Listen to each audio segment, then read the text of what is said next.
In the second video on my thoughts on the DLC so far, I talked about how generally in game development, it's common for the earlier parts of a game to be more polished and complete than the later parts, likely due to deadlines. And I found it surprising that the mid-game segment of Shadow of the Erdtree seemed more touched up than the early areas, as those felt a lot more barren. Well, it turns out I was right in the end, because it was almost all downhill from there. So much so, that for the first time since playing these games after I became a proper fan, I actually considered dropping the DLC before finishing it. I simply hit a point where I was frustrated beyond belief, and I was no longer enjoying any aspect of this DLC. In this video, I will try to paint a picture of how my experience with the endgame was like to get to that point.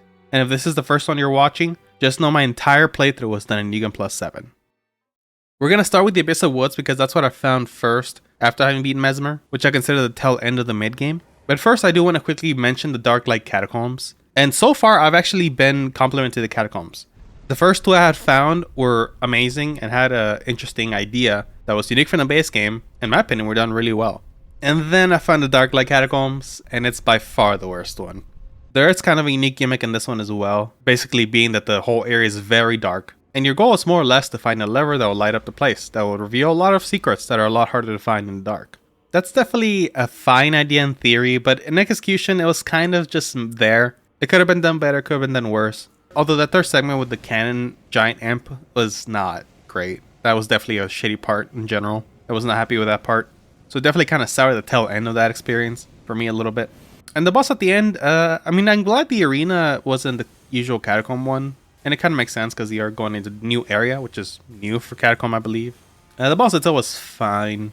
I do like that you have to do just enough damage or posture damage to the enemy's clone to stagger them. And then they kind of leave you alone.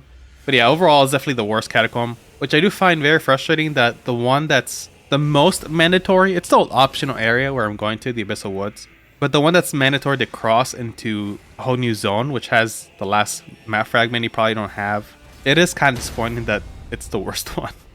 Like, maybe they should have used one of the other ones or something, I don't know. But now into the Abyssal Woods itself. I was very excited to explore this because Frenzy is something that is relatively unexplored in the base game for how important it is for like the lore. Like there's a whole freaking ending at the end of it, and it's not just one of those like copy paste Elden Throne endings. It's like its own thing. Probably my favorite ending personally, and the one I got my first playthrough, because I just find the concept of it very freaking metal, I guess. Very Neon Genesis. And I was a little sad that in the base game we didn't get like much representation of it, including not having a boss at all. So I was happy to see what was ahead. And my first impressions of it weren't bad. The idea that Torrent can be used for whatever reason, and it's kind of a bigger area that you can't use him for climbing things or whatever, going fast, I don't mind it necessarily. The atmosphere is really good and stuff. And when I first started exploring it, I was fine with it. And this is not a caveat for the reason you're thinking. The Winter Lantern-ass enemies, I actually like. I like that they actually put in the stealth aspects of the game into use in an area. Because obviously it's a mechanic that they just can't throw in after Sekiro. I assume they're like, oh yeah, why not have it in the new game? And Sekiro is a lot more useful for just general stuff because that's more how the game is balanced. But it really is a little bit like just there in the base game. It helps only from time to time and stuff. So having an actual area that has something to it with that is nice. You could probably still speedrun through it once you know you're doing decently well, I think. I don't think it'll be too bad. So yeah, that's not actually my problem with it. I liked it. I know it's an aspect of the game that maybe some people won't rub the right way because it's not really what came in the 10 kind of thing, I know for some people, they don't have the patience for stealth particularly. Although you probably should because, these games do require a lot of patience out of you a lot of times. But anyway, yeah, what I disliked about this area, exploring it just became awful after like the first 30 minutes or so.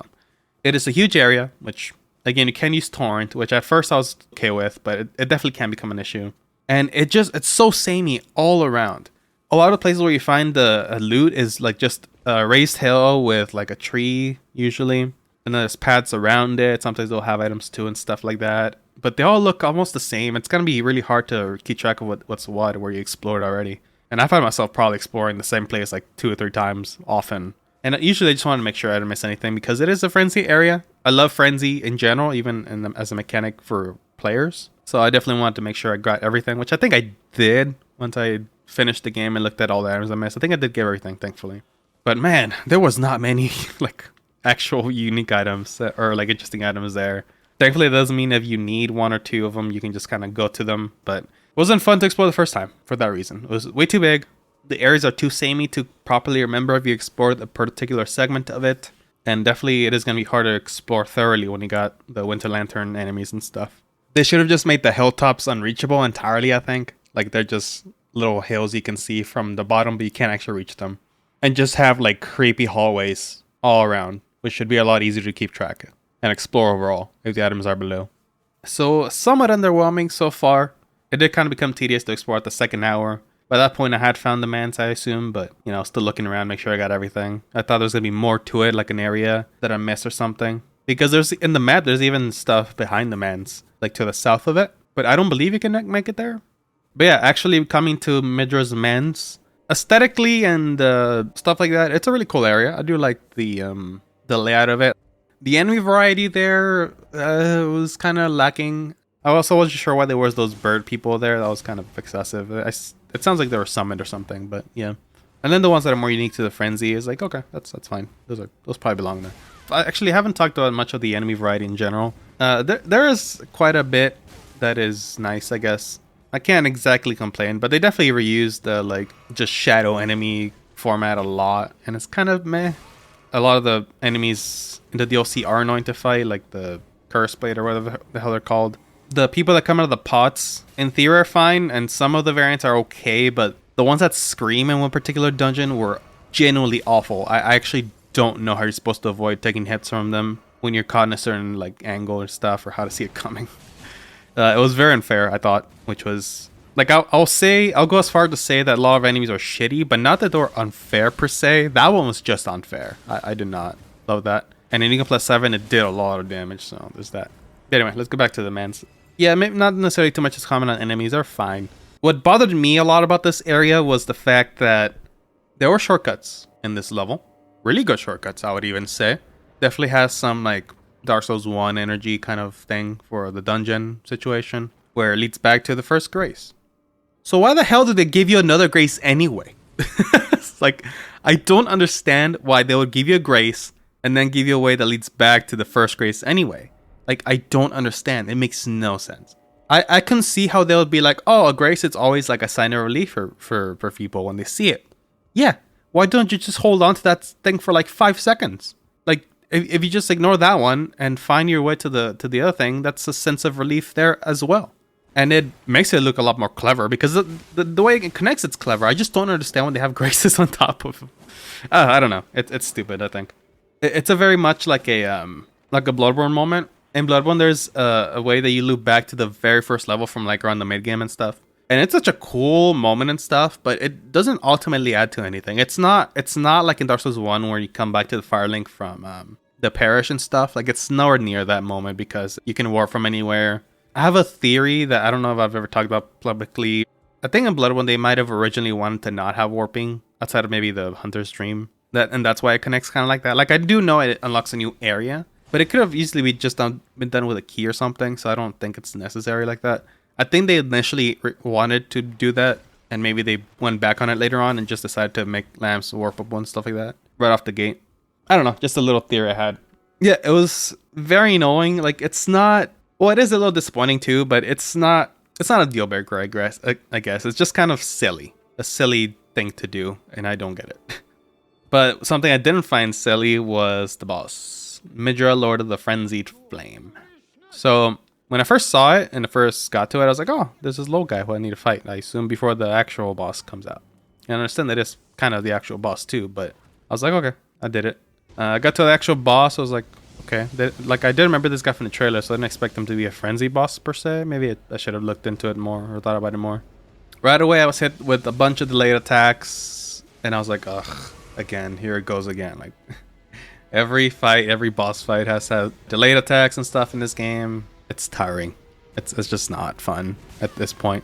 And I know why they do it. They probably do it to, like, not have people first try every boss. Like, if you have a delayed attack that you can't react to roll as easily, that may cause you to spam roll a little bit or panic, yeah, you'll probably die a couple times at least.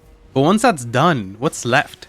Like, 30 minutes in, I think I knew the timings for all these attacks that he had. Because that's honestly all the boss had to it, I thought. At least, like, in the main moveset. Like, sure, there's a lot of other things you gotta learn about and stuff. But I think like 30 minutes in, I kind of understood how to dodge almost everything. And as far as melee attacks, that's like all it's got. It's all it's got is delayed attacks. And once you figure out the timing, easy as peasy. It's just about executing all the way through, which admittedly in New Game Plus 7, it'll take a while either way. But this boss was like an hour 30 for me, something like that. It was not long. And I was just so disappointed with it. I would go as far as to say that it is among the most disappointing bosses in the series for me. I don't know what the general opinion on this guy specifically is. I have a friend who likes him. I thought he was awful. Like, all it has is delays. It's not a very engaging fight. It's just a dude with frenzy, which is kind of what we had already anyway. Like, we have like Vike and stuff, for instance, which was like the best representation of friends we had in the base game. I was just very underwhelmed with that. And to top it all off, you have to redo that first fucking thing again every time. And it's so like, ugh. And unfortunately for me, in New Game Plus 7, it wasn't just a matter of like, oh, I just kill him off. Like, no, he actually did hurt a lot. I died to him at least once because I was just trying to mesh through him and he kind of got me in a combo, I think. And then maybe Rauh caught me, I don't remember. It was so dumb. Because all that really means is, besides unless you get greedy like me, you're not going to die to this thing. So all it is, it's like, oh, hey, if you're going to use your buffs, you're going to have to like get this guy to like 1 or 2 hits away, then do your buffs, and then finish him off for the next boss. Unless you only got like 1 buff, and then you can probably do it after. But if you got 2, you might cut it close. If you got 3, no, you're not doing it. You got to do it before you kill him. So it's just like kind of padding. And then the fact that it repeats its dialogue every time was, ugh, man. I'm usually used to all for a boss talking to you and stuff in the middle of a boss fight. I actually think that adds a lot of atmosphere and stuff. But I never heard more than the first 3 or 4 words out of that guy after the first time. Because every time I just ran up to him to hit him in the exact same spot. It was a real bearer seek less moment, and I was like, okay, man. Shitty boss. I'm so annoyed. I almost wish they just didn't do this at all. The pros to this like whole Abyssal Woods segment kind of might not make up for the cons, I think. For me anyway. And it was the first time in the playthrough where I just started getting like actually kind of irritated and angry at a lot of things going on because, you know, I already had the first early game rant, obviously, so I already had a lot of my critiques on this DLC so far that I thought were severe enough to say that I'm actually disappointed that they're in this DLC. Mid-game was getting better, but this was not a good sign for me. I was kind of getting a little bit nervous again. Then from there is the Ancient Ruins of Rauh. Just like almost every other area in this DLC, it looked beautiful. Aesthetically, it reminds me a lot of the depictions of the Hanging Gardens of Babylon, which I always found like a really breathtaking kind of depiction. And this area reminds me a lot of that, which is actually great. Like, I kind of wish we got more of that in games, like specifically. I don't know if it's specific reference or not, but I got that vibe. Especially when you look at it from below, like for the first time, and you see them in the distance. It's like, whoa, like that kind of has that feel. So it looked amazing. I was kind of excited to look for it, to get to there properly, because I did take that warp like in the mid game and stuff, but not much to comment on back then. But the area itself was like, it was fine, I guess. Most of the time, you're not even going to be in this greenery area, I think. You're mostly going to be in like some ruins that are kind of below it and some structures and stuff, which are fine. Definitely very confusing, even for me. Like, I know it's the second time I've said that I've gotten kind of lost, I guess. But I feel like I'm actually pretty decent at keeping track of where I am relative to a lot of things. But even for me, it was a lot. It was hard to keep track of everything. I definitely used my markers a lot to try and help, which was very limited because you're on the ground. You don't really see from the map where you are. It was fine. I don't have many complaints. It's just kind of like not what I expected, but in a way that I was like, okay. I mean, I don't know. I feel like I'm just exploring any other area at this point. Like, the visual difference was the big part I was looking forward to. And then you take me immediately to this underground like maze labyrinth area. It's like, okay, sure, I guess. Not even any mini boss as far as I can recall. Oh, there was a mini boss, a couple of them, like the hippo and another crucible, which I was like, whoa. I was like, oh my god, round of applause for FromSoft for never using a crucible until now. Like, holy shit. Like, they've been reusing everything so willy-nilly so far. I thought it would be like shit. No, but yeah, not much to comment on in that regard. It did take me a while to just fully feel like I explored everything, and even then I think I did miss a thing or two once I went back to check out my checklist, I guess, after I was done with the DLC. But then I found a second dancing lion. Hey y'all, You remember when people reuse the Astel boss fight in the base game? This like remembrance boss and stuff. And you saw a second one, people were like, "Oh, this is so cool! I love this so much." Or when they reuse Godric in an Everjail, people love that so much. What? They didn't? On a serious note, I actually didn't mind the Astel aspect of it. I thought it would be interesting and cool and fitting that they have this entity be a creature rather than a single entity, because it kind of makes it more horrifying. Like realizing there could be more of these. And I mean, even more so, I guess, when you realize that they're the full-grown version of the Star Beast and stuff like that. Godric, though, oh, fuck off. I do not vibe with that. I never fight him unless I need his drop. Like, it just doesn't. It's so bad. And they did it again. They did it again in DLC. I don't know why I'm surprised. I just thought they'll be a little bit above this, like you're using a remembrance boss. Like, oh, and the cherry on top, it has new elements it can do. It's got the Death Blight. That may be it, actually. I don't know why I said it like there's more than one. But they added Death Blight that also summoned Basilisks. That was kind of whack. I kind of love it in the sense that the attacks that it does that would normally just be damage, as long as you have high enough Deathfly resistance, you can actually just kind of tank it and punish him during a lot of those attacks. And I did take advantage of that for a while. But he was getting more trouble than I wanted to have or cared to try to get through. So I ended up just cheesing him. I essentially went to hyper mode with fire, because I do like throwing my giant flame fireballs. They're really fun. So I went to like a fire-based hyper mode, essentially. Maybe not hyper mode, but like a glass cannon type of build. And actually did a lot of damage, and it got me through. It took me a few attempts, and I did cheese a little bit. Like any of the phases that I didn't love, like the frost mainly, and occasionally the wind was also kind of annoying.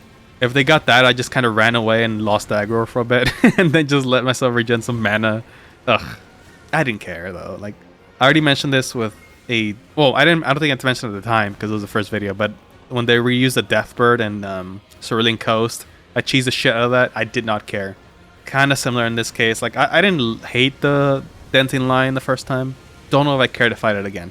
The drop it gives you is kind of neat though. Actually, I like that they give you a spell that's storm based. I might use that for a build actually. But yeah, that was shit. I don't know why.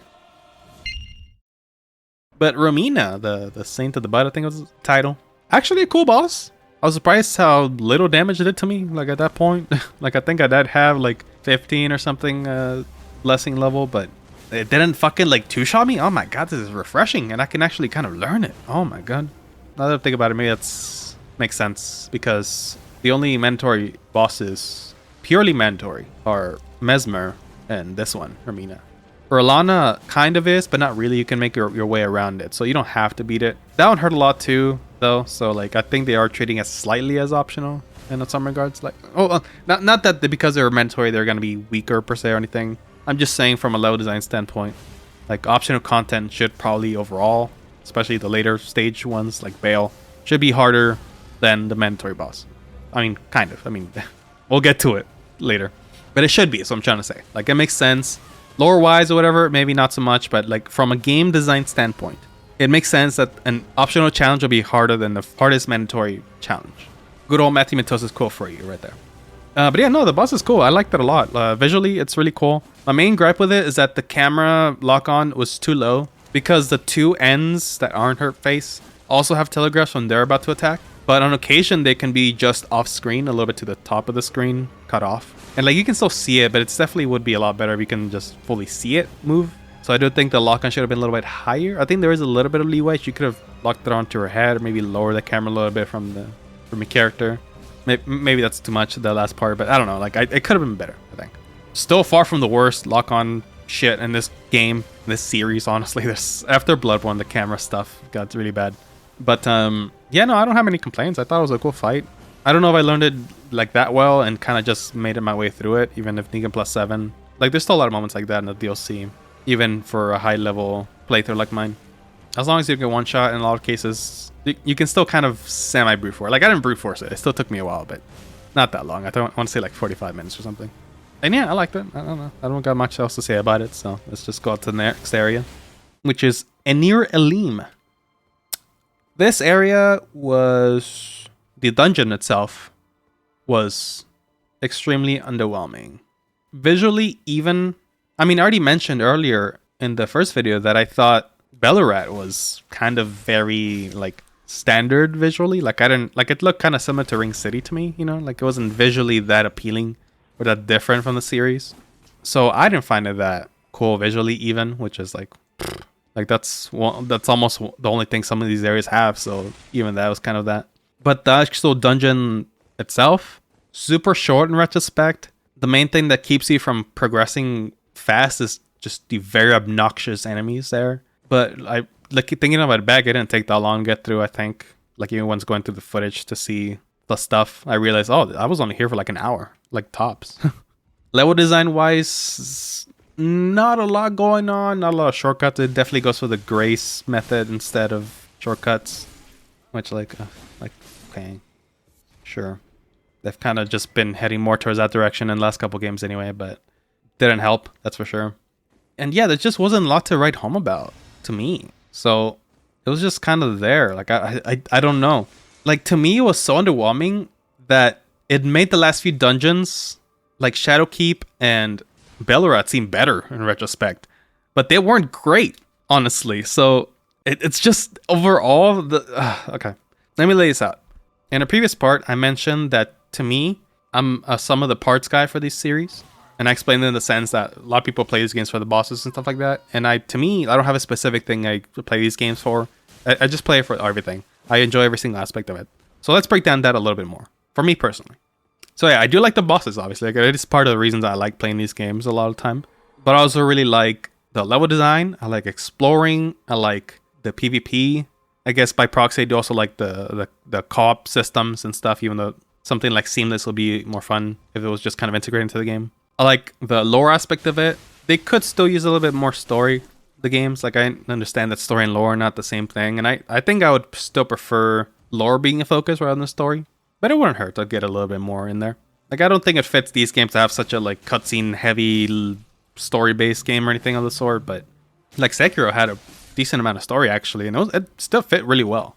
But the one thing I will say about that is that even though I like all the sum of the parts, the one thing that I think FromSoft is unequivocally among the better developers in this industry is level design. Some of those fucking levels in like Demon Souls, Dark Souls 1, Bloodborne on occasion, Dark Souls 3 sometimes on occasion as well, Sekiro as well, immaculate. Such good level design. It is the one thing that I would specifically say that, yeah, I look forward to that. That's something I specifically, I'm like, yeah, they're good at that. To me, honestly, the bosses, like, they have made some really, really cool and historic and iconic ones in the past, but I don't think overall, in general, they're necessarily the best thing that they're at. Because in general, I don't think the combat is what they're best at in a lot of cases. Ironically, maybe the exception of this game and Bloodborne. I think those two have the best combat. Some depth or stuff like that. Like, maybe not depth in like fighting game kind of sense or anything, but you know. But yeah, I don't think they're particularly the greatest at almost any aspect, except for the level design. They're kind of a jacks of all trades kind of developer. So with that in mind, I'm sure you can see my disappointment when even the level design kind of was very subpar, average at best. Like, sure, there's still like a couple of nooks and crannies you can see and stuff and kind of get, and then it sometimes loops back around to where you were and stuff. But like the shortcut stuff, again, as I mentioned, that's one really cool way to kind of bring a level together. Not a lot of that, and then when they do have it, they just put crisis anyway. A lot of time, the place where you need to go isn't so much the issue as an enemy in the way or something like that. Just not a lot to talk about, honestly, and it's very, yeah, I was very disappointed. And unfortunately for me, this was the point in the DLC where I was just like, yeah, no, I don't think this is for me overall. Like, I just decided, like, yeah, I'm overwhelmingly disappointed with this DLC. Even the one thing I was really looking forward to that it gave me, that I almost was like, yeah, I can take it for granted that I'll have some really cool level design in some of these like major dungeons. Like, even that was not met that well. Like I said earlier, it's kind of making like Ballarat seem a little bit better in retrospect, because I think it did have like a couple shortcuts and it did have a couple of branching paths that just had optional stuff and stuff like that. And I was just like, nah, yeah, like, no, this isn't it, Chief. And it was also in this area where I was recording my playthrough and stuff and playing through that I thought finally come up with a word that accurately describes what I feel about From Software with this product specifically. But I think the word that perfectly describes this DLC for me is that From Software has become complacent. Not complacent as in giving fans what they want specifically, which there is some of that too. But this definition of complacement. I think From Software, well, this is just theory, so I can't say for sure. This is just what I think, just based on a lot of things. I think From Software might have let the sales of the base game get a little bit too much to their head, and they just didn't focus as much at listening to the critiques that probably were there. Like I said in the earlier part, I don't know if they're the kind of company that only listens to Japanese fans. You know, they had the same complaints that a lot of the Westerners did, but I think they became complacent in that they didn't care too much about like the map being too big. They didn't care too much about reusing boss fights. It kind of only got worse from here. And I think they were just like, well, people liked it the first time. Let's just do it again.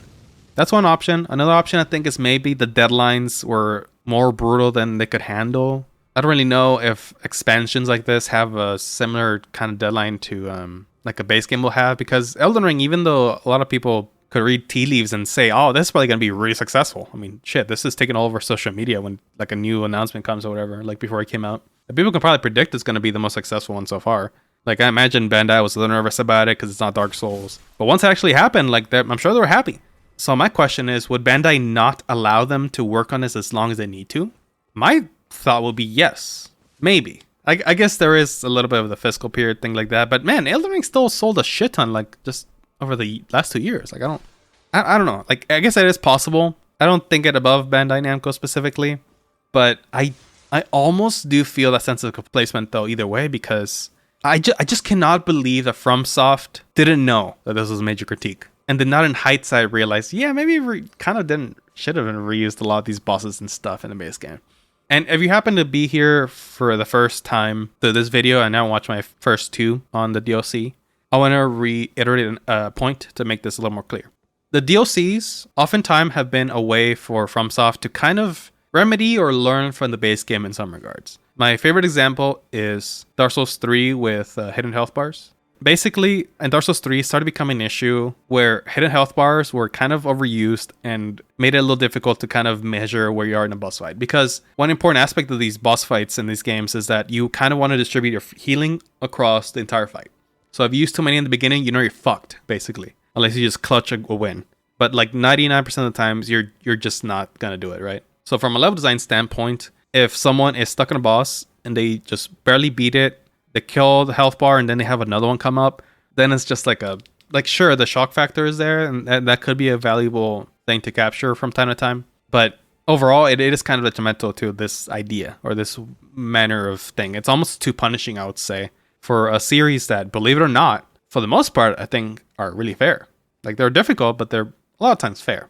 But yeah, it borders on unfair for this idea. And in the DLC 2 of Dark Souls 3, Ring City, they made an effort to kind of limit that to like one boss, I think. And the rest of the time, you'll just have to get to like a certain part of the health bar to trigger a second phase or third phase, whatever. And they've kind of been doing that ever since. They usually save the second phase for special occasions, and so has it for this DLC. There hasn't been a lot of issues with hidden health bars. But yeah, so that's my favorite example of things. And so I just find it really disappointing that they didn't take that moment to do this. And that's why I think they're becoming complacent. I don't feel like they took the time to really hear out the community and things that we didn't think was good, because the reused boss fight aspect, I think universally was shunned. Like, I wouldn't say personally I cared as much as some of the community.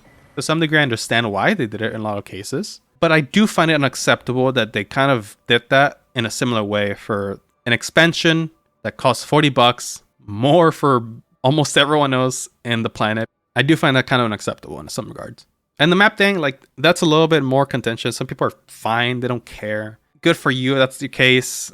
But overall, I think there's some specific areas where the flaw is just kind of, you can't miss it. Mount Top of the Giants, too big, too barren, could have been cut significantly. And I think that specifically, I don't think you can argue that. If you think the map size is fine, sure. But if you look at it on a micro level, if you look at mountaintops and think that's fine compared to the rest of the game, I just don't think you're really seeing the forest for the trees in some regard. So yeah, overall, not a big fan of Enir-Elim. The last thing I want to comment on before getting to the boss fights and stuff is the Horned Warriors taking on the moveset from the Dancing Lions. Ugh, so annoying.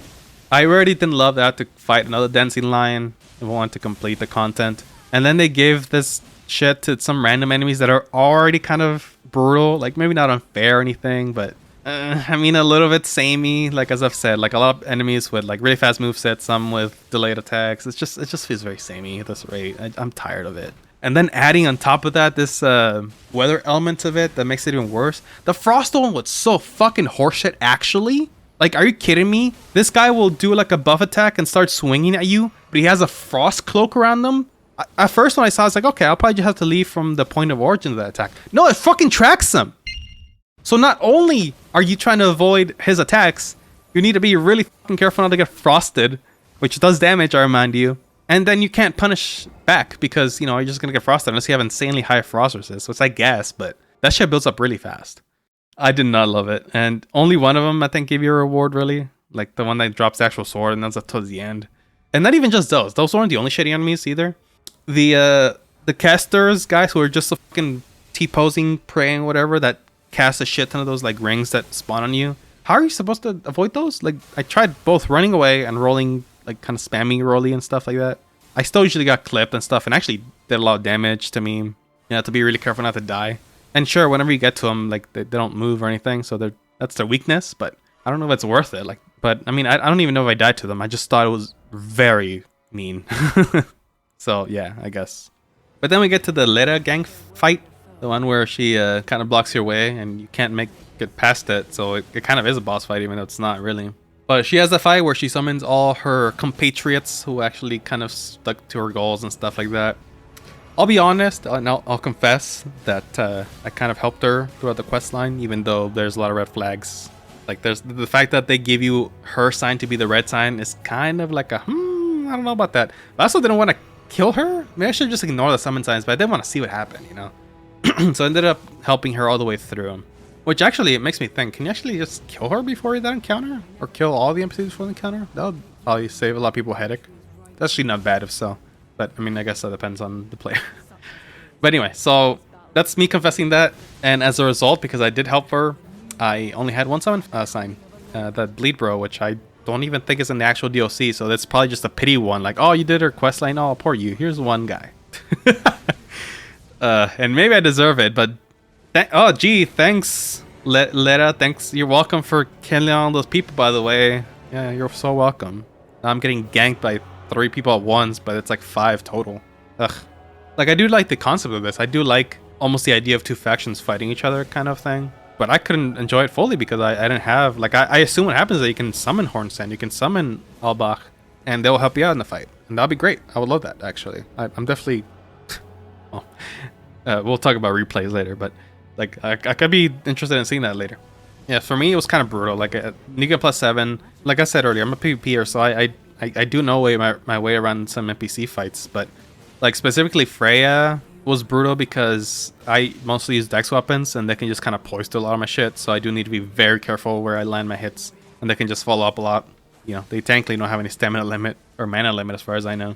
And they hurt a lot because they have more boss fight health than they do like a proper PvP encounter. Like, if it was a PvP encounter, I would have killed them in like 1 or 2 Black Flame Tornadoes and I'm good.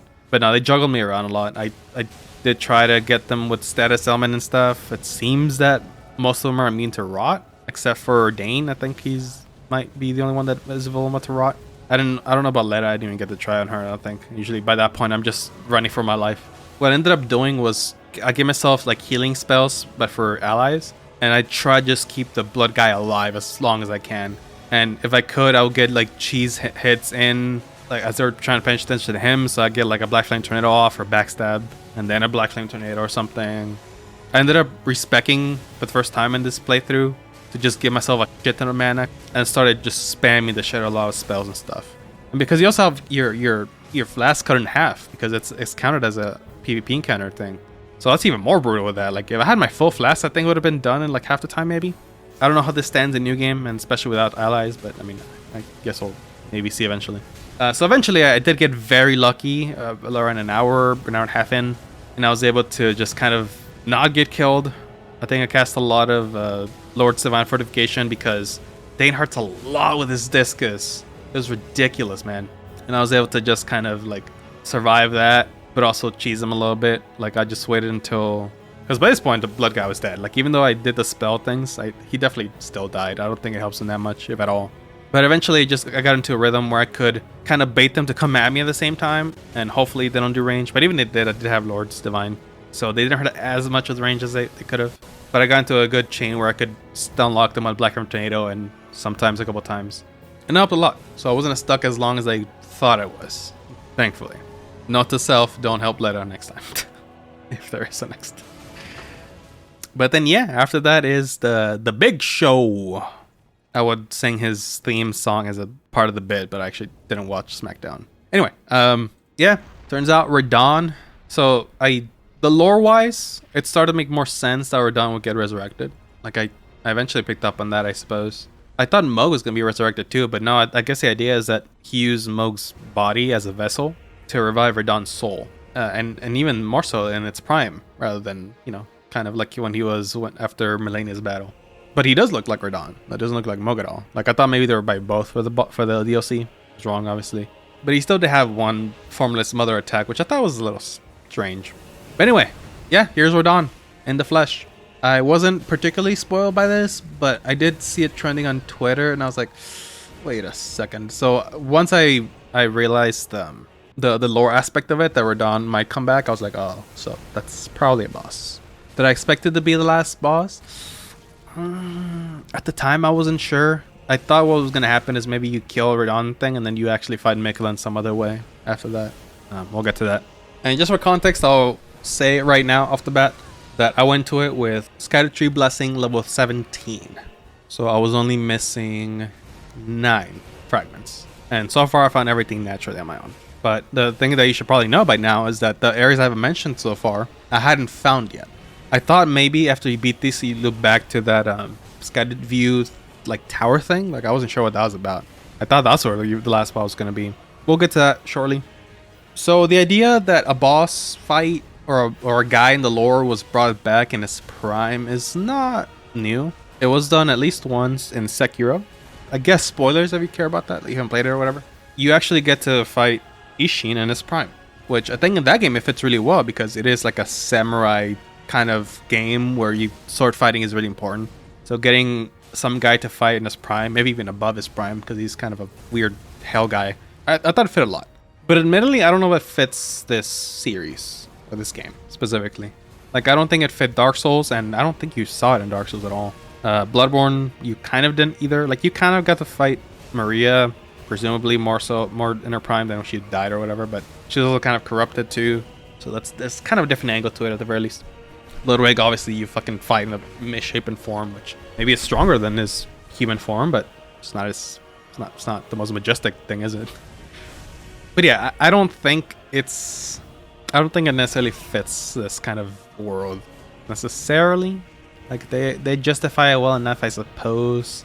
My biggest question is just why. Like they do kind of explain why later, but we also don't exactly know why in the lore you need a consort at all for the sake of like the world and lore. Like we do get a big emphasis on being an Elden lore and stuff like that, I guess, but this new order that Miquella's trying to establish just feels a little bit still status quo for trying to break the cycle or something, or break the system. Anyway, we'll get into that more a little later, but I do think it's neat that Radahn does do some reused moves a little bit, like moves that it did in like the technically later stage in his life, but earlier for us. Like some of the moves being kind of reused is like neat, because if you remember that attack and you know how to dodge it, it'll be almost the same. It's still like slightly different, might be slightly faster or something, I don't know. But you know how to react to it.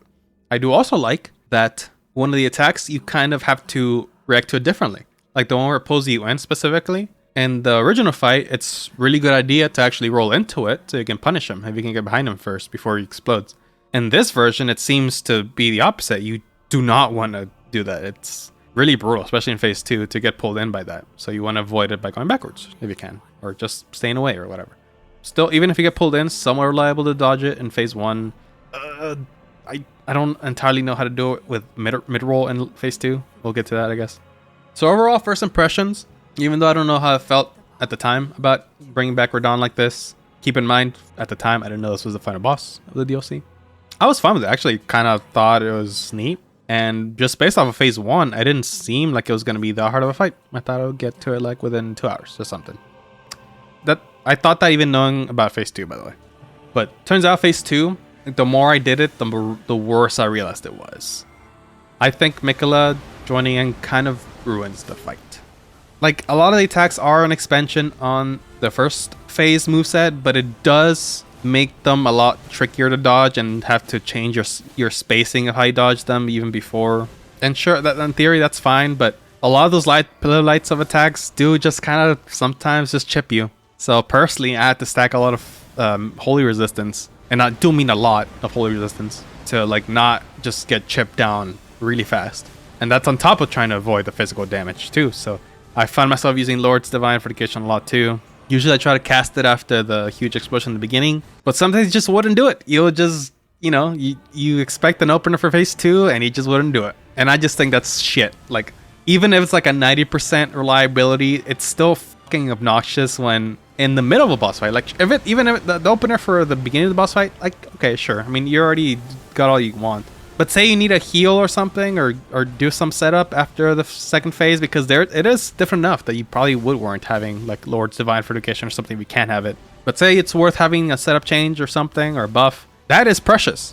Having an opener that you can predict and stuff is precious. But no, sometimes he'll just jump at you and mess you up and lose your rhythm, and he won't do the explosion for a while. And maybe at that point you won't have as much chance to run away from it. So, ugh. That on top of the fact that you just can't see shit in this fight in second phase.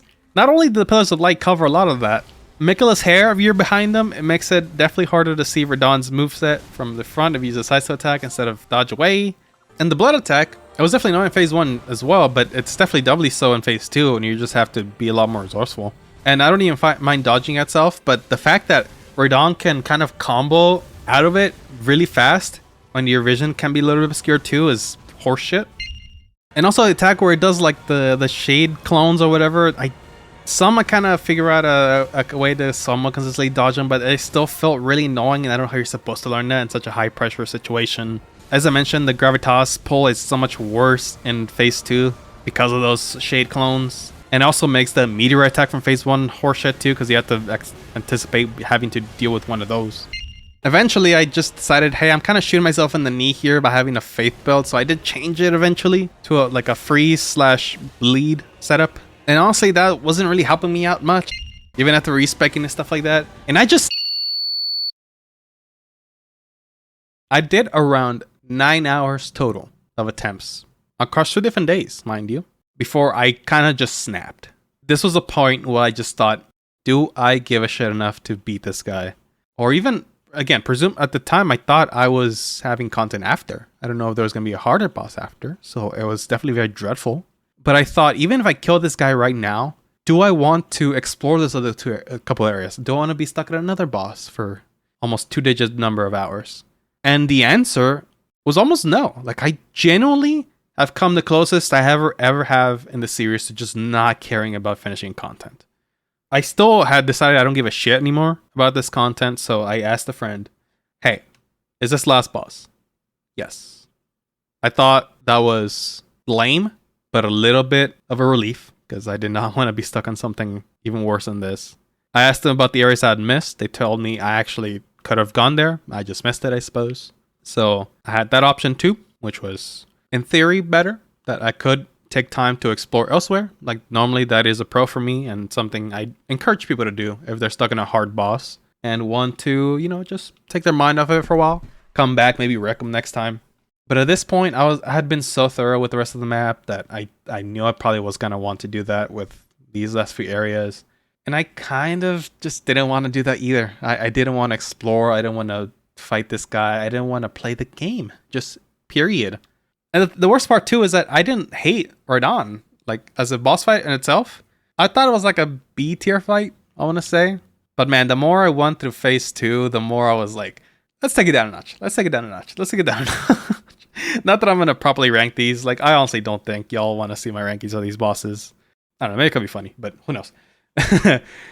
So this was unprecedented territory for me. And obviously I'm a content creator, so it would be in my best interest to finish it and make content on it. After I took a lengthy break, it felt like a long one.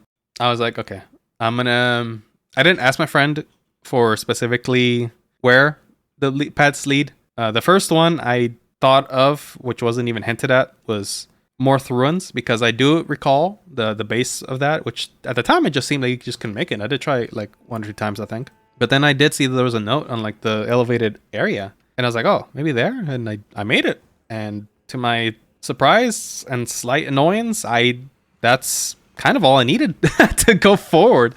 That lead to Bony Village. It led to Metyr. I don't know how to say it. And it led back around to the Shadow Keep, to that one ladder that I couldn't figure out. Eventually. I mean, there is the church district and stuff, and we'll get to that. And I was just like, I'll just do it. I'll explore. Thankfully for me, it wasn't nearly as much to explore as, you know, a lot of the major areas, because it was just kind of a side path of Scadutree, you know. So it was definitely not too much to explore. For once, I was kind of happy about that, and I don't necessarily mind the content that was there. I don't have much complaints about most of this content necessarily, this segment, this part of it.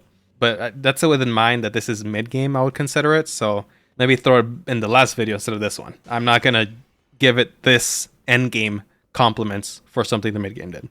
I don't have much to comment on for now for any of the Scadutree stuff. I'm going to skip forward to it and just go straight to the Shadowkeep Church District and the continuation of the Storehouse. Overall, I did like this segment, the Church District. I like the kind of new Londa thing to it that they got going on with the flooded area, which they did mention in a note or something in the game. So I did see that. I didn't realize it was going to be so direct that I was going to have to like drain it like in Shadow and like in New Londa. The only thing is I do kind of wish this was connected to the main path, so the dungeon overall just felt a lot better. Like as it is now, what we can do now is explore from this part of the map, get into the Shadow Key from there, and then you have access to all of it. But it doesn't really feel what they intend you to do. Like I have a friend who's doing that right now, and what ended up happening as a result is that they found from there the way to the main Shadow Keep, the way to the ancient ruins of Rauh, the way to Scaduview, and Mesmer, which was overwhelming her a lot, as far as I could see. I hadn't kept up too much of a playthrough until now, but that's what it seemed like happened. And it just seemed like it would overwhelm you so much more. So yeah, I wish it was more part of the normal path. I actually think it would be cooler if you can either come from the other way, or you can come from the main entrance and have a way to go to here, this church district. That way it feels like the overall level is better, and there's even like a 2-way exploration system for this little side of the map. But either way, like I said, this is more of, even though I do like it, it's more a compliment to the mid game rather than to the end game. And overall, I think it still should have been better if it was connected properly. Now I'll take you through how I explored after Radahn, after I take my break. So I just, continue to give context on my playthrough, and you can follow along to everything. So I explored the storehouse tops, finally got some of the loot there. I mean, nothing to comment on, it was just something I wanted to explore and it was there. Then I found Scaduview.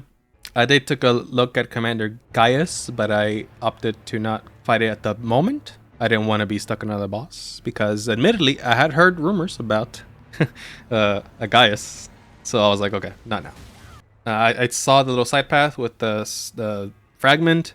I did see the note, and then I saw a player note that said gesturing, so I thought, oh, the mother one, I guess, makes sense, because it's America. And yeah, the statue moved, and I found the other segments of Scaduview. What am I greeted with immediately?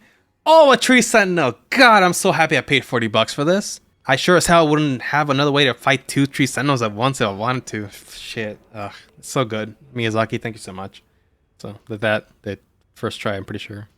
I found the shaman village after that, and admittedly, that was a peak moment in the series. That was a very pleasant surprise to see an area that wasn't like, didn't have a surprise boss there. There's no enemies. It was just a desolated, abandoned village that has some lore implications and lore bits. The music obviously was very touching. It definitely shows a little bit of humanity to America, just showing some of her life before she was a shitty person, I suppose. So I appreciated that. That was genuinely top tier moment in the series, S tier moment in the series. Oh, is that a star beast? Oh, thanks Miyazaki. I wouldn't have had another way to fight this guy. Oh, thank you so much. But then from here I went on to fight Commander Gaius, and what I heard so far was negative about the fight. So I was like, I guess we'll see. But when I actually fought it seemed fine to me. It was fine.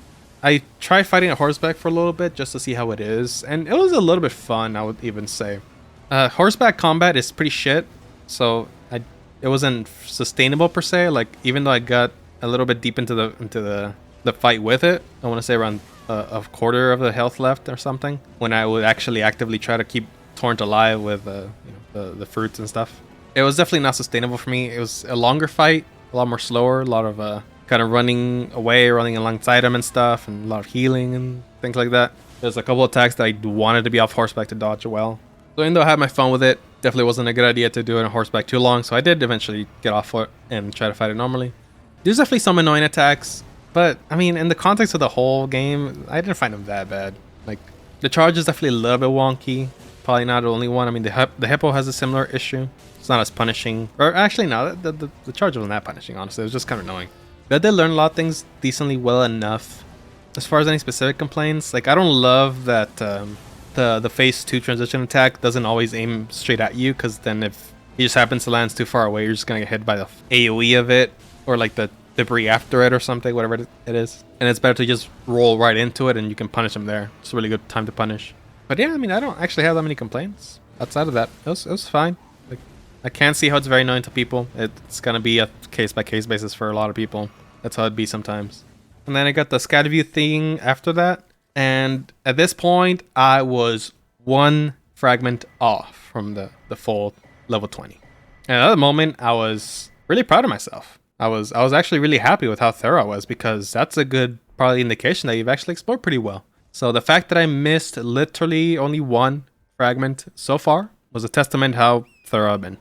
So with all this, I was kind of able to slowly calm down from everything that came before. But that wasn't really thanks to the game. It was just me being proud of myself for actually being pretty thorough at exploring, more so than anything.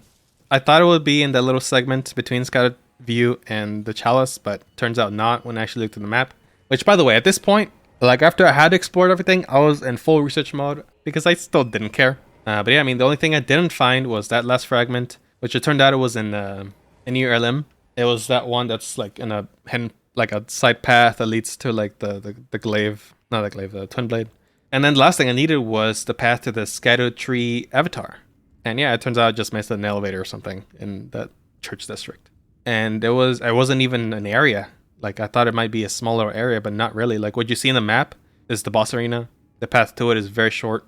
I don't have much to say about Scadutree Avatar, honestly. I think it kind of makes sense that there would be a Scadutree Avatar, and that it would be... Thematically, it makes sense that there's some kind of, like, Arbol boss fight. It makes sense with the themes of the game. It's a very important theme of the game. But, it's still kind of just a meh boss fight. So I think I tried it a couple times, just normally and stuff. I think I don't think I actually got it to second phase. I guess beyond second phase, if you know what I mean.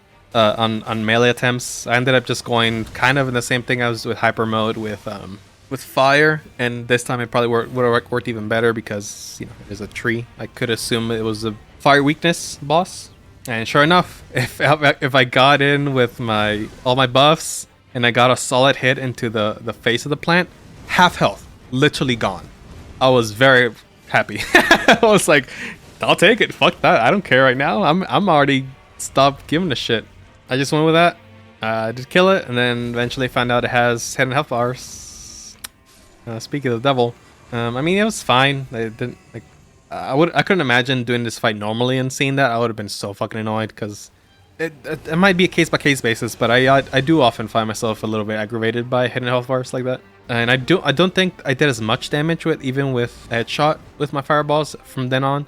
So it's kind of like, I think it took me like 2-3 attempts to get to the third resurrect. But I think I did get it then, and I was like, okay. That was a fight indeed. I don't know if that'll be anyone's favorite. Who knows? I don't care. Moving on. This far, I have actually skipped a little bit over the Cathedral of Mana's Mother stuff. I did do that before, like Scadutree and stuff. I just didn't have much to comment on. I mean, there was a reward for both of them. Cool. I could have predicted the second reward as soon as I got the first one. I did have to look up how to get the third area opened because I just didn't check the throne. So I don't know what to comment on there. I just did Metyr, Mother of Fingers. And I have a similar thought as I do the tree we just fought. That it makes sense, perhaps, that in a way, anyway, that you would fight a finger in some way. So there's that. Maybe I care about it slightly more than the tree, but not by much. Like, it seemed fine. I'm still not sure how I dodged some of the attacks, particularly. at least reliably, or space them and stuff, whatever. Didn't take me too long. It was average at best. I don't know. What can I tell you? But what I will say that I was very happy about was that you got a catalyst that casts both incantations and spells. Looks very ugly, but I'll take it. I wanted that so bad. Like, I didn't even care about shit. But I literally have like a part in my Elden Ring base game retrospective, like a year after it came out. I had a segment where I made a little wish list of things I wanted. That was one of them. Thank you, FromSoft. Thank you, Miyazaki, for specifically granting my wish. At this point, I haven't mentioned this yet because it hadn't been the case. But Bayle I hadn't killed yet. I found him very early on. He'd nearly one-shot me with every attack. Some straight up did. Maybe not with Ritual Shield or anything, but definitely was way too much for me at the time. I think this was before they gave a buff to like the early fragments too, so even more so. Because it was only like maybe day 2 of the playthrough for me. So I left that for later. Once I saw phase 2, I was like, no, I'm not. Like, I was already having trouble. Like, I was there for like 3 hours or something trying to beat him. Or not beat him, trying to get him down. And I figured there'll be a second phase, and there was. And when I saw that, I was like, okay, I'm coming back later. And I just never felt like coming back until this point. I mean, my options were Bayle and Radahn, and I kind of thought both were going to suck ass, just difficulty-wise. But my pleasant surprise was that when I returned to it with 20 fragments, it wasn't that bad. When I did my first attempt, I got the second phase first try, so thankfully I still had muscle memory and learned a lot of the ways to dodge the moves. So it was kind of worth it to be there early, maybe. And so I thought it was going to be like just maybe 30 minutes or something. It took a little longer than that. It took around 2.5 hours, I think it was what I calculated. It was fine. Nothing to comment on there. Again, at this point, I was kind of in a don't care mode. I was just doing it for the sake of doing it. And then last thing that was left to do was go back to Radahn. So by the time I had the 20 fragments, it did feel better. At this point, I had calmed down considerably for sure, and I wasn't feeling as shitty as I was before. I went back to my build that I was using before with the holy, even though I knew it was a detriment. I probably could have gotten it really fast if I kept the frost and bleed strat. But I was like, fuck it, I'll just start with my build. That's what I wanted to do, so I did. Was not as bad. There's a couple things that I did. Also gave myself light roll, which definitely helped a lot with some things. Again, in the spirit of not caring, I was just like, alright, whatever, I'll just give myself light roll. I wanted to kind of do it with mid, but whatever. And it definitely helped with a lot. Like, there's some, like, in mid roll, you almost cannot roll backwards for any of the swings that have the follow-up lights of pillars because it will clip you every time. But with light roll, that was on occasion an option. Not always, but it was more of an option, which made it a lot better.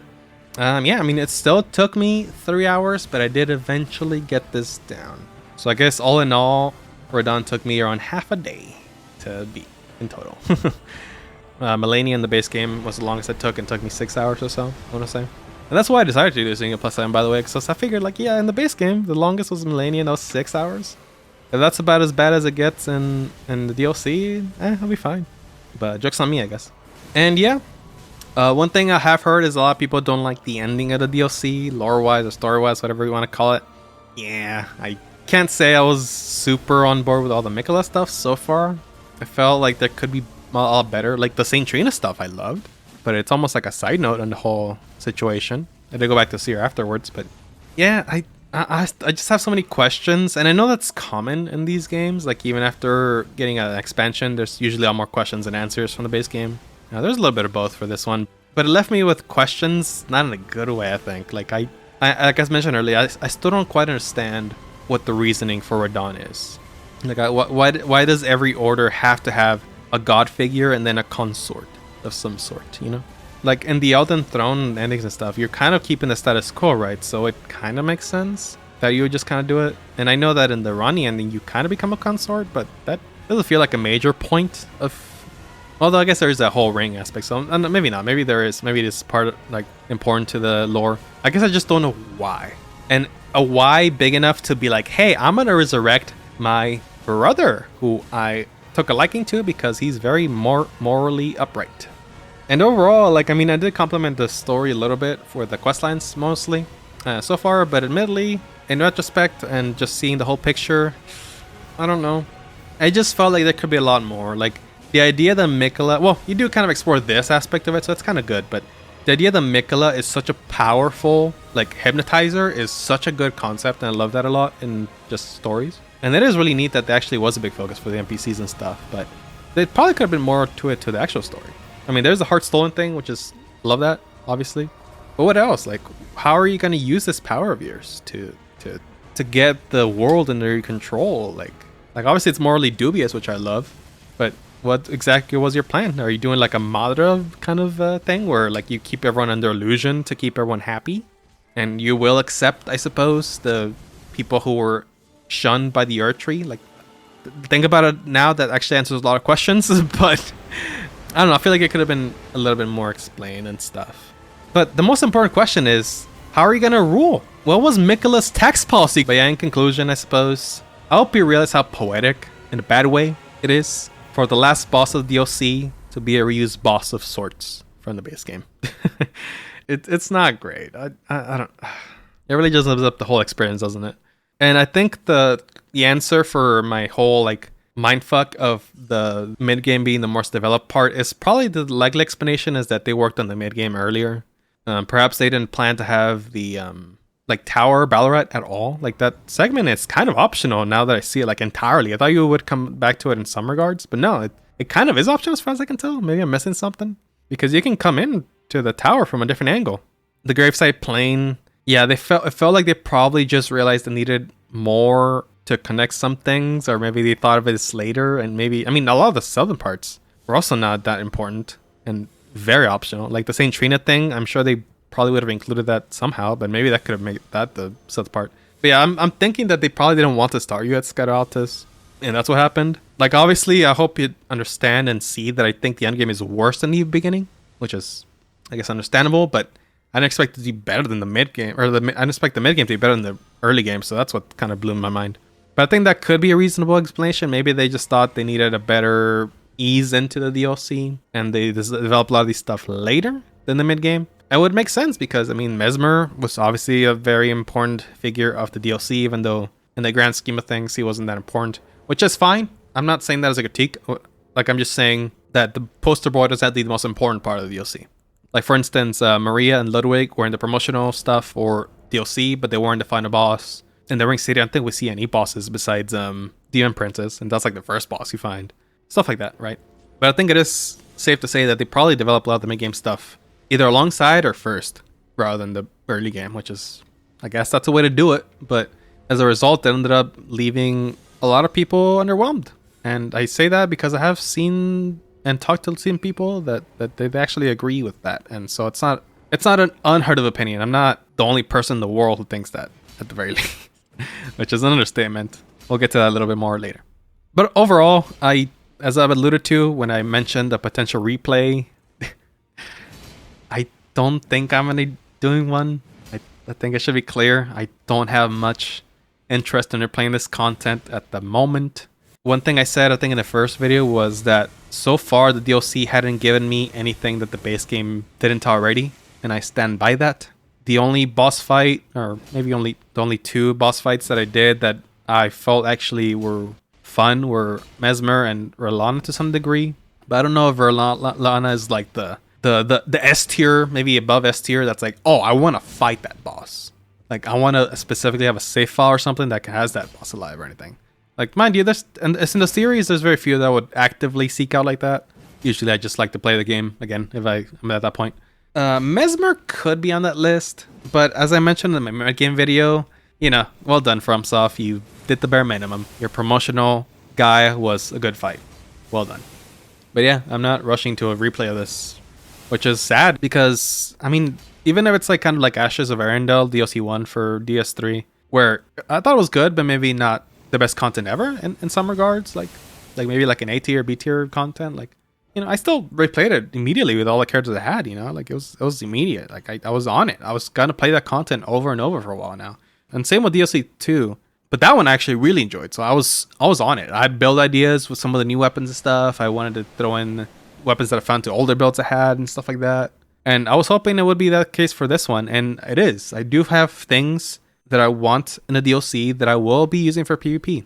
And I do have build ideas that I actually already planned because I'm a psycho. And after I finished DLC, the thing I did until like 1 a.m. was build, draft, and plan. And I will enjoy invading in the DLC, mind you. Apparently the Scadutree fragments are part of the balancing of PvP though, so that's gonna suck ass. But anyway, I will enjoy that aspect of it, but as far as actually replaying it for the sake of replaying it, nah, man. Like, I'm gonna need a solid break. And for anyone who, well, at this moment, I haven't read the comments still. I could, and I'll get to that in a moment.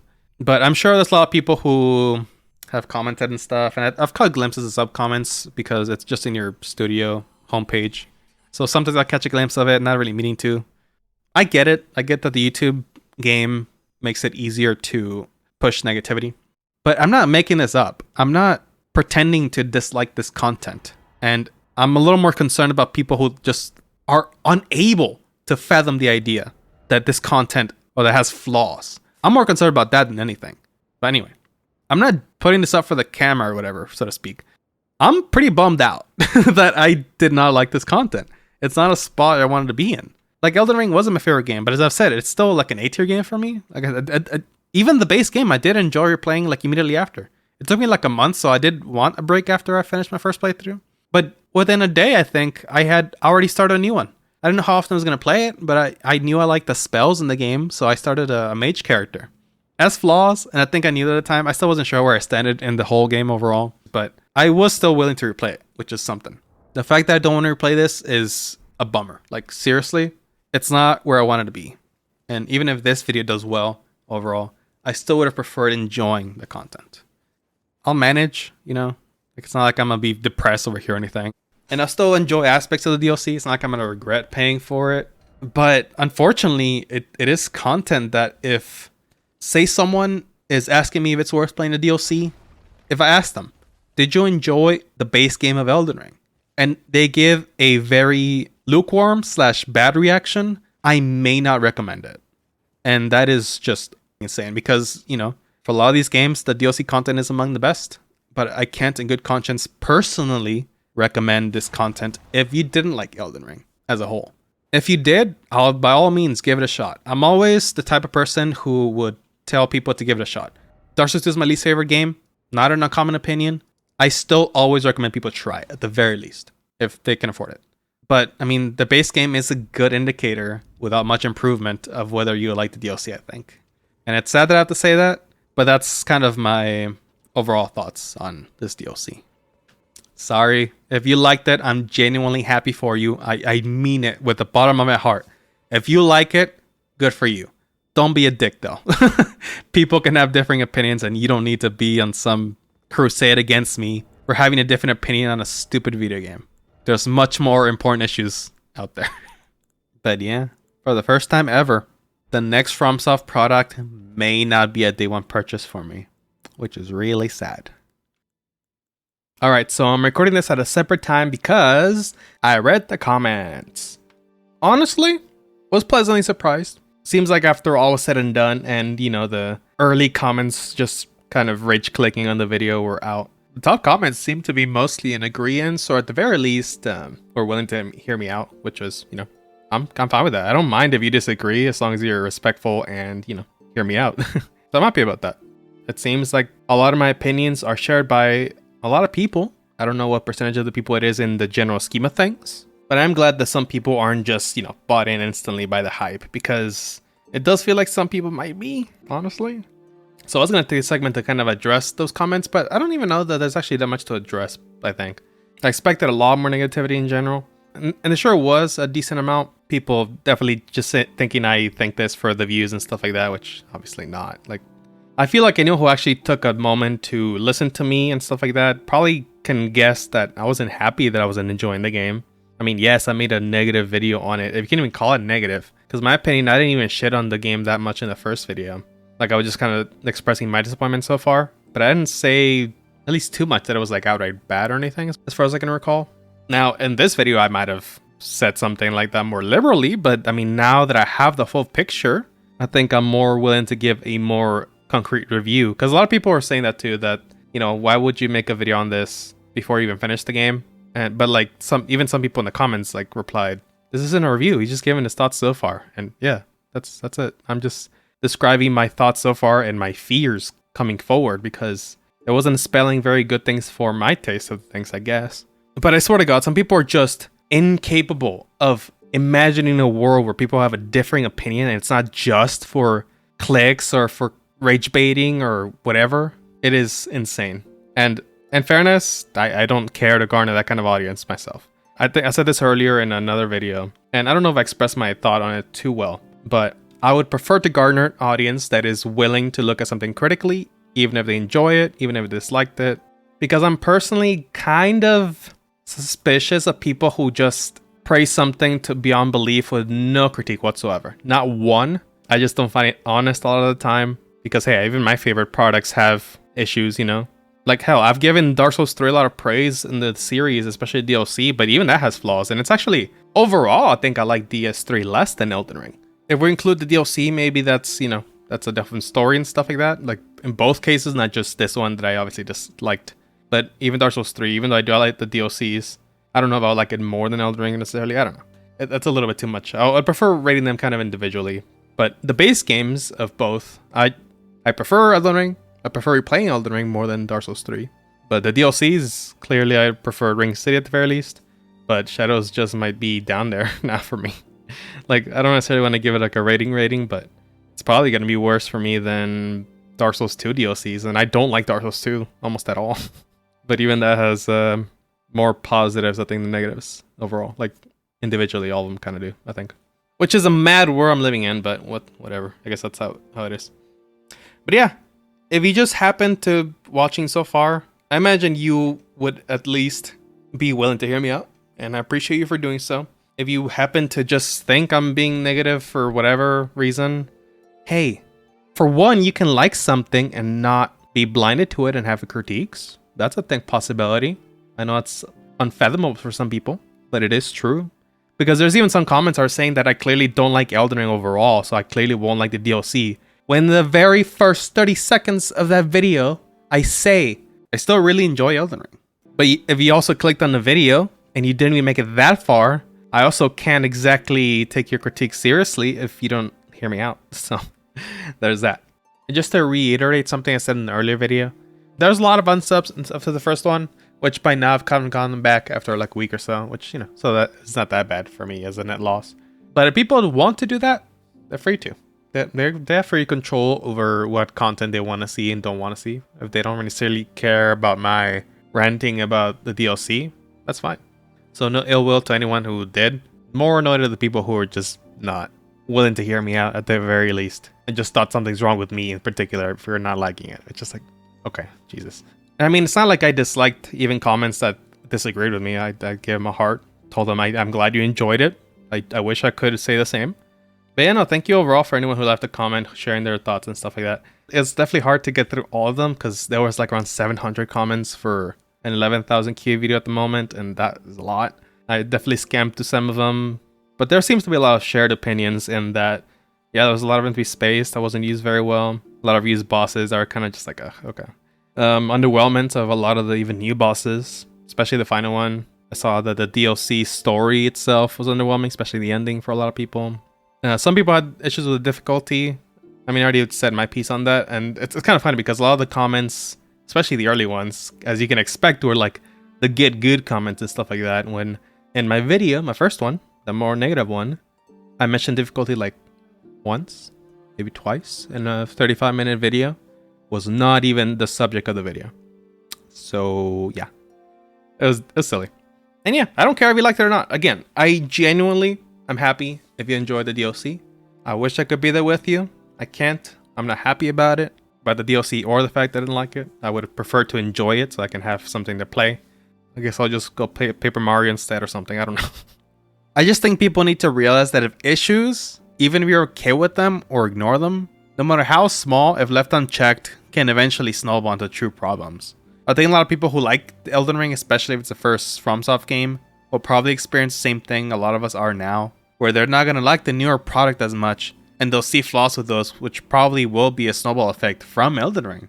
Because let's be real, it happens all the time in this community. It's an unending repeating cycle, for better or for worse.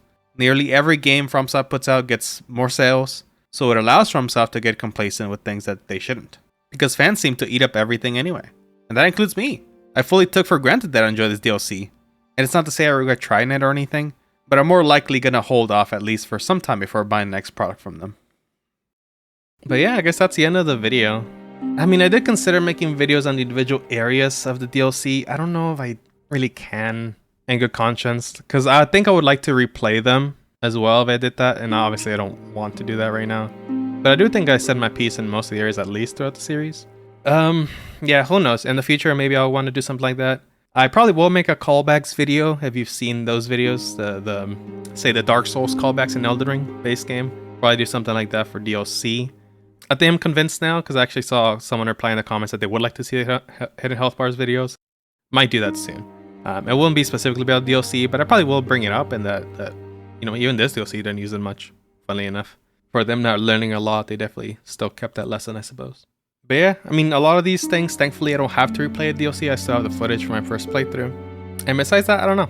I would have been perfectly willing to critique or praise a dual boss or something if there was one, but they just decided to not do them. In a sense, I respect that actually, because they probably didn't, if they can come up with a good one that was unique or something, like, probably just didn't try. Fair enough, I suppose. But admittedly, I was kind of craving a good one. But who's to say it would have been good or not? So yeah, I'm not sure what I'll be doing next outside of the callbacks video, but that probably will be the next video. If you think you'll want to watch that, consider subscribing. Obviously, I have the previous video in the series here if you hadn't watched them yet for the early game and the mid game. And I have done a couple of critique videos on the base game before if you want to see those as well. Those are a little bit more analytical and scripted. Well, they are scripted. So if you want to see something more like that, here they are. Thank you to my members who supported me so far. But yeah, thank you for watching so far. I hope you enjoyed the DLC. If you didn't, I'm sorry. I feel you. I'm with you there. But I hope to see you again sometime. So see you around, everybody. Bye-bye.